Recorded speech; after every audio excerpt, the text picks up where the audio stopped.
Hi, I'm Lauren, and before I jump into this crazy story, don't forget to hit that like button and subscribe.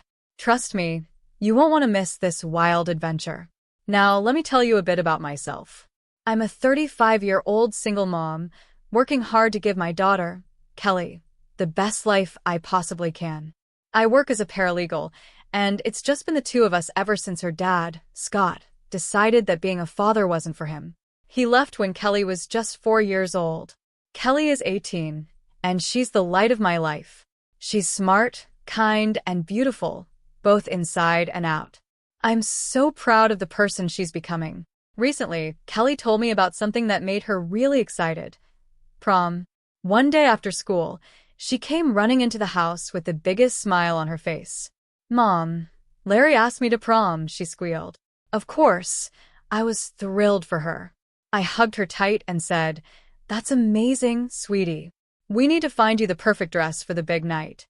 Little did I know, that dress would end up causing a lot more drama than I ever could have imagined. Now, there's something you should know about our family situation. Even though Scott has been out of the picture for years, his mom, Julie, and his sister, Evelyn, are still very much a part of our lives. Don't ask me why, it's complicated. Let's just say that dealing with Julie and Evelyn is about as enjoyable as going to the dentist and getting a root canal without any painkillers. They're not exactly the warmest, most supportive people in the world, but somehow they're still around. When Kelly mentioned prom during one of our monthly family dinners, you should have seen the looks on Julie and Evelyn's faces. Julie, my ex-mother-in-law, pursed her lips in disapproval, and you could just feel the judgment radiating off her. "Prom?" she asked, her voice dripping with disapproval. "Isn't that a bit of a waste of time?" Evelyn, my ex-sister-in-law, was quick to chime in too. "Yeah, shouldn't you be focusing on your college applications instead?" she asked, giving Kelly one of her famous judgmental looks. I was biting my tongue so hard, trying not to explode. But Kelly, bless her, held her ground. "I can do both, and Evelyn," she said calmly. "And I'm really excited about prom." The tension in the room was thicker than Julie's infamous meatloaf, but I was proud of how Kelly handled it. Later, when we went shopping for a dress, Kelly found the most beautiful blue gown. It made her eyes light up, and she looked so happy. "Mom, it's perfect," she said, her face glowing with excitement. Then I looked at the price tag, and my heart sank a little. It was definitely more expensive than I had hoped. But seeing the joy on Kelly's face made it all worth it. "You're going to be the belle of the ball, sweetie," I told her as I swiped my credit card. I knew in that moment that this was something she would remember forever, and I didn't want anything to ruin it for her. Later, we showed Julie and Evelyn the dress. Their reactions? Well, let's just say they weren't exactly positive. Julie sniffed. "It's a bit revealing, don't you think?" Evelyn, never missing a chance to criticize, added, "And that color? It's not really your best, Kelly." I could see the excitement drain from Kelly's face, and my blood was boiling. How could they be so negative about something that was making her so happy? I took a deep breath and said, "I think she looks absolutely beautiful." That moment was a real eye-opener for me. No matter how hard I tried, I couldn't shield Kelly from their negativity. But I realized something important. Kelly is strong. She can stand up for herself, and she knows her worth. Despite the drama, she's going to shine, and nothing Julie or Evelyn says can take that away from her. Prom is a special time, and I'm determined to make sure Kelly feels as beautiful and confident as she deserves. No matter what anyone else thinks, this is her moment, and I'm so proud to be by her side. As we move forward, I know there will be more challenges, but we'll face them together, just like we always have. Over the next few weeks, Kelly was totally caught up in all things prom. She and her friends spent hours talking about corsages, limos, and after-parties. The excitement was contagious, but every time Julie or Evelyn, my ex-mother-in-law and ex-sister-in-law, were around, they couldn't help but make snide remarks. Evelyn would throw in comments like, "You're not wearing heels, are you? You'll tower over poor Larry." Or Julie would say, "I hope you're not planning to stay out too late." It wasn't easy watching them chip away at Kelly's happiness. I didn't want to step in too much, thinking that Kelly could handle herself. But as time went on, I could see their negativity was getting to her. Every time they made one of those comments, I saw her confidence drop a little more. The night before prom finally arrived, and Kelly was a mix of nerves and excitement. We spent the evening getting ready for the big day, doing her nails, hair, and going over last-minute details. It was supposed to be a fun bonding time, but I could tell Kelly was anxious. "Mom, what if something goes wrong?" she fretted, her face full of worry. I squeezed her hand and said, "Nothing's going to go wrong. Tomorrow is going to be perfect." As I carefully hung up her beautiful blue prom dress, making sure it was wrinkle-free for the next day, I had no idea just how wrong I was. Sometimes the people you trust the most are the ones who end up hurting you the worst. That evening, I realized we were missing a few items: hairspray, bobby pins, the usual last-minute things. Julie and Evelyn, surprisingly, offered to come over and help Kelly with some of the final preparations while I ran to the store. It was an unexpected offer. "That's really nice of you," I said, trying to hide my surprise. I didn't entirely trust their sudden enthusiasm, but I wanted to believe they were finally being supportive. As I left, I saw them heading upstairs with Kelly. A small voice inside me told me something wasn't right, but I ignored it, wanting to believe that everything was fine. Little did I know, that decision would lead to a night I'd never forget, and not in a good way. I rushed through the store, excited to get back home and finish our fun night of prom prep. I even grabbed some of Kelly's favorite snacks as a little surprise. When I pulled into the driveway, I noticed something strange. Julie and Evelyn's cars were still there. That was odd. I had expected them to leave by now. I quietly entered the house, hoping to surprise Kelly. As I climbed the stairs, I heard hushed voices coming from her room. My heart began to race. And then, I heard the unmistakable sound of scissors snipping. A sinking feeling hit me, and I crept closer to Kelly's room, my pulse quickening with each step. When I pushed open the door, nothing could have prepared me for what I saw. There, in the middle of the room, stood Julie and Evelyn, scissors in hand.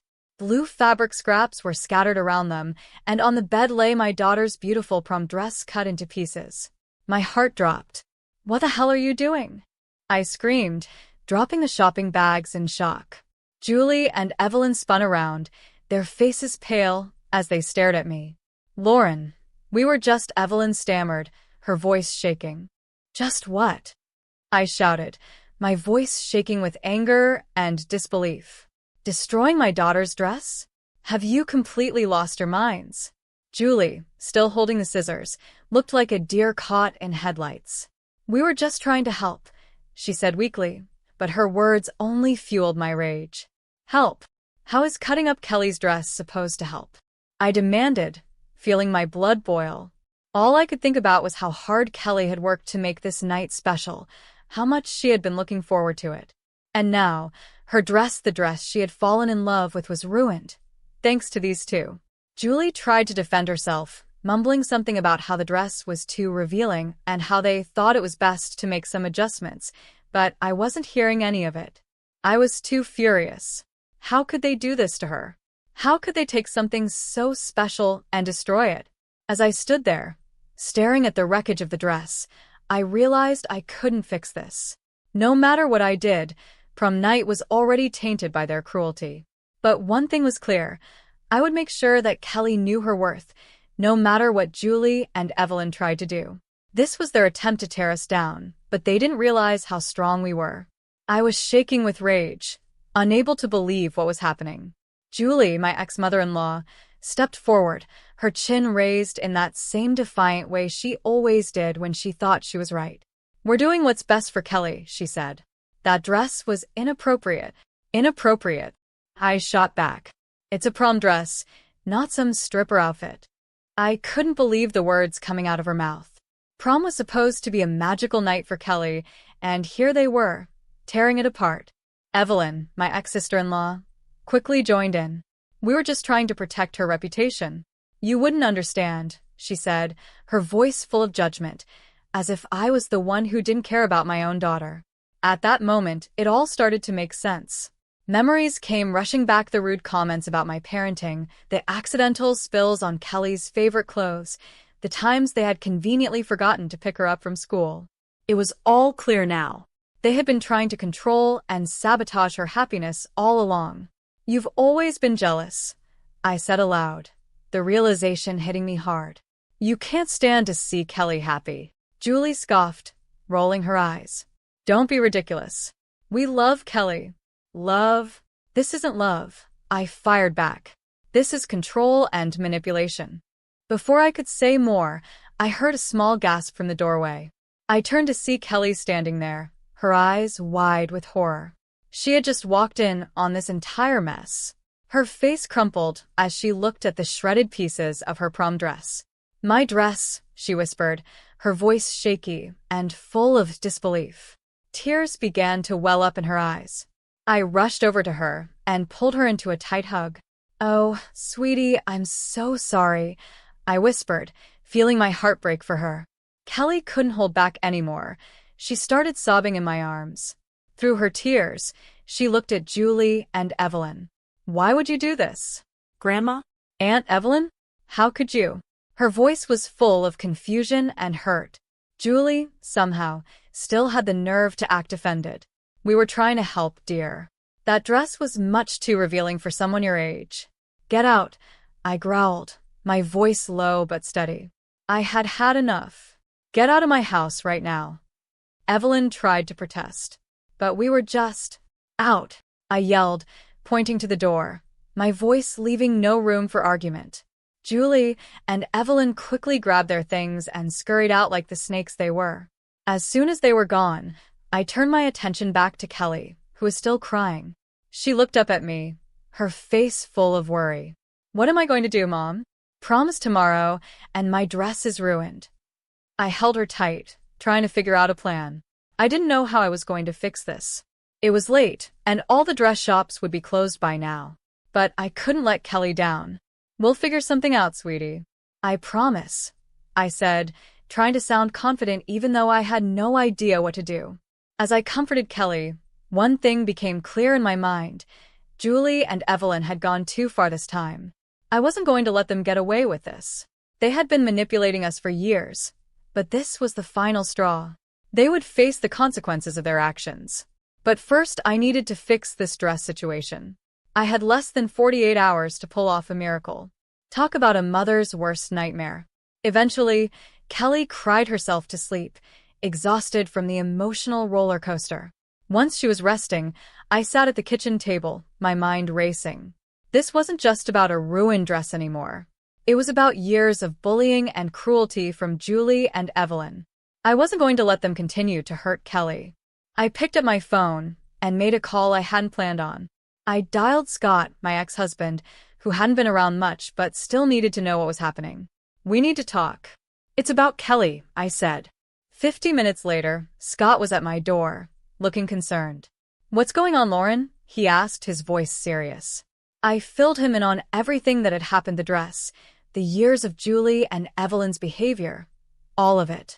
As I spoke, his face grew darker with every word. He had no idea it had gotten this bad. "We need to fix this," he said, his voice firm. For once, Scott was stepping up. We didn't have much time, but together, we were going to make sure Kelly's prom night was saved. The dress was ruined, but her night didn't have to be. And as for Julie and Evelyn, they were finally going to face the consequences for all the harm they'd caused. "I can't believe my own mother and sister would do this," Scott said, shaking his head in disbelief. "Believe it," I replied firmly. "And it's not just this. Think about when Kelly wasn't invited to Evelyn's kids' birthday parties, or when Julie accidentally spilled wine on Kelly's graduation dress." Scott's eyes widened as if a light bulb had gone off. "You think those things were intentional?" "I don't just think they were," I said. "I know they were, and we're going to prove it." That night, we spent hours calling friends and family, putting together the pieces of a much larger puzzle. As we started digging, stories about Julie and Evelyn's behavior over the years came pouring in. It was like opening Pandora's box. My friend Madison, who had known us for years, chimed in. "Remember when Julie told everyone Kelly cheated on that math test? I always knew that wasn't true." Scott's cousin Paul added, "Evelyn once told me Kelly was spreading rumors about my daughter. I should have known better than to believe her." By morning, we had a list of incidents spanning years. It was clear that Julie and Evelyn had been up to their cruel antics for a long time, and Kelly wasn't their only victim. We had enough evidence to confront them, but we wanted to do it the right way, so it would stick. It was time to call in some professional help. I reached out to my old college roommate, Cheryl, who was now a sharp lawyer. We met at a local cafe, where I laid out everything we had uncovered. As Cheryl listened, her face grew serious. When I finished, she let out a low whistle. "This is some serious stuff, Lauren. We're talking harassment, defamation, and with the dress situation, maybe even destruction of property." "What can we do?" I asked, feeling both anxious and hopeful.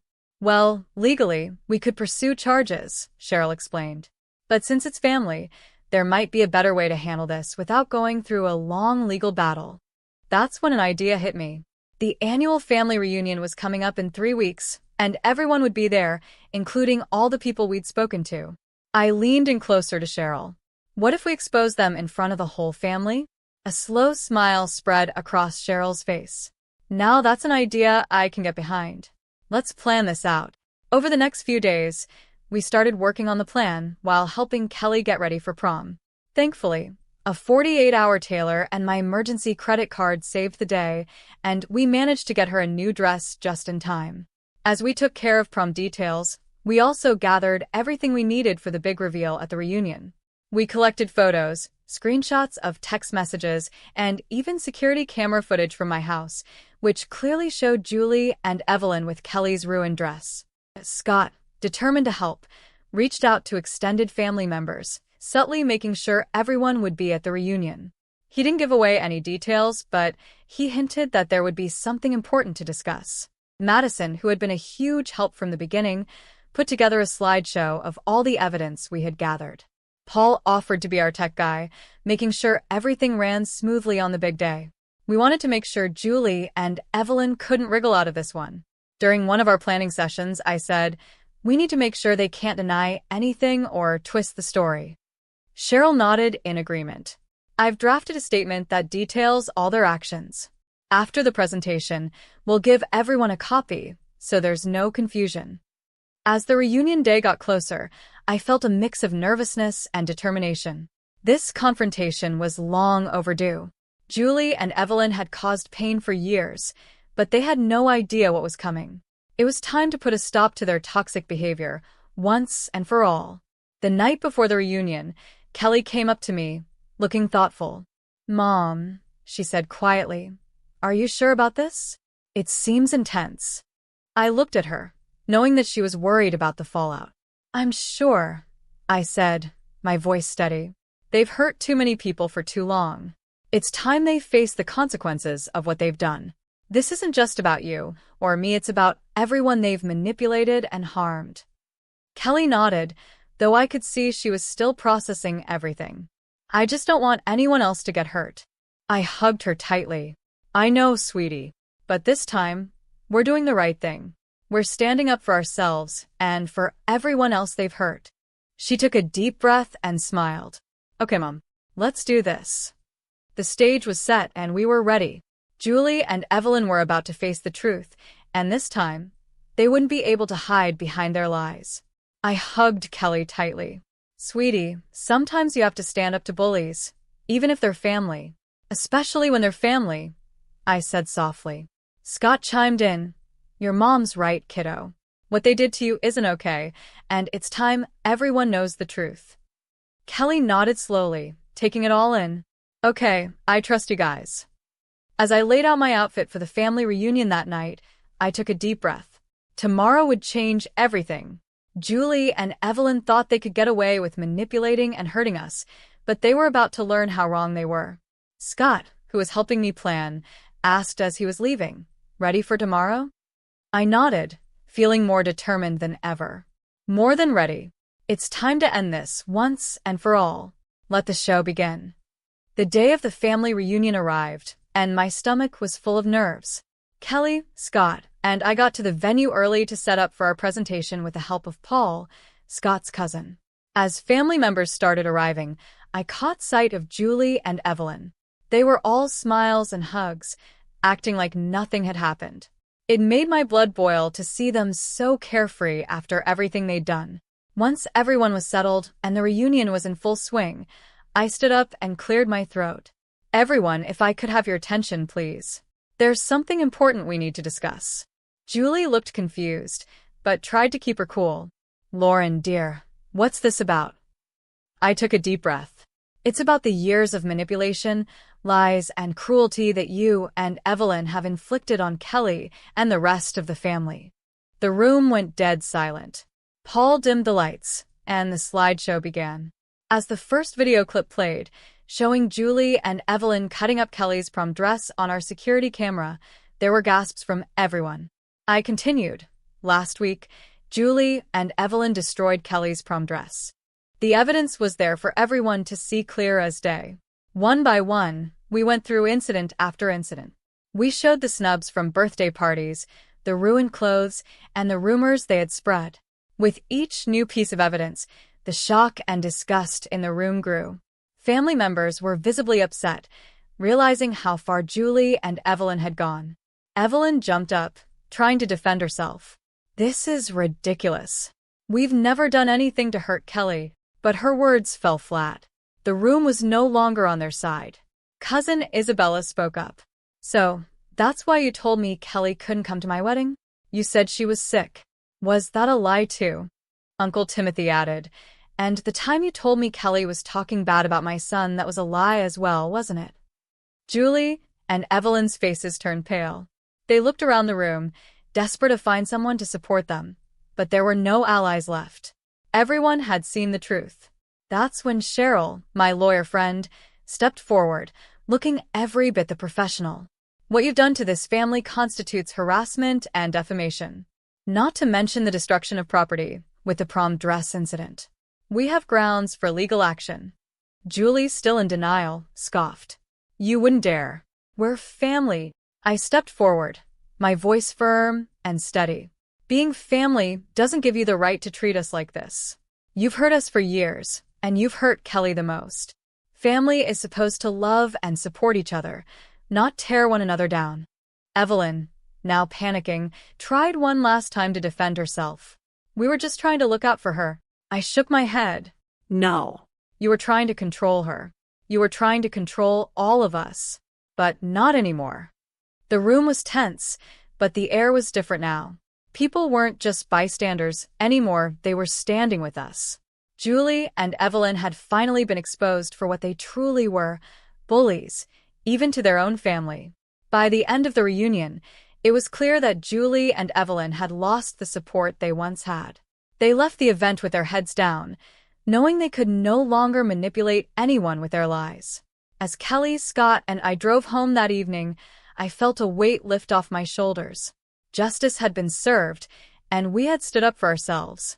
Kelly, sitting beside me, smiled softly. Thanks, Mom, she said.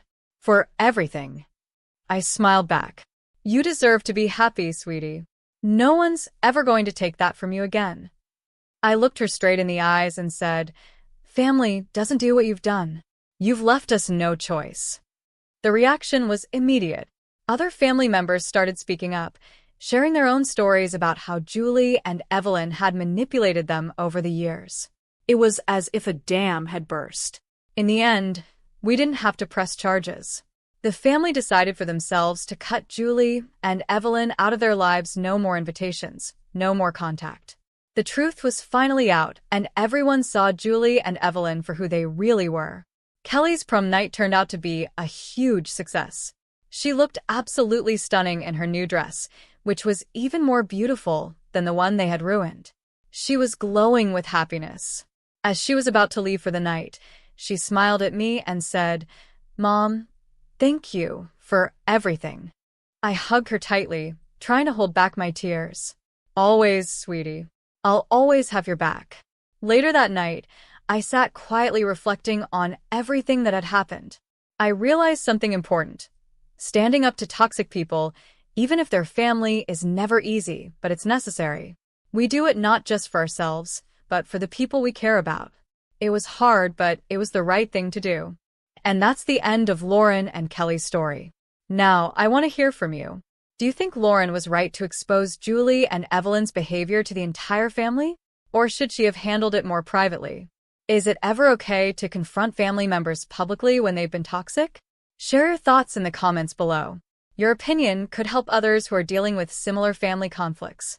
If this story resonated with you and you want to hear more like it, hit that like button and subscribe to our channel. Your support helps us bring more real-life stories like this to light. Thanks for watching, and we'll see you in the next video.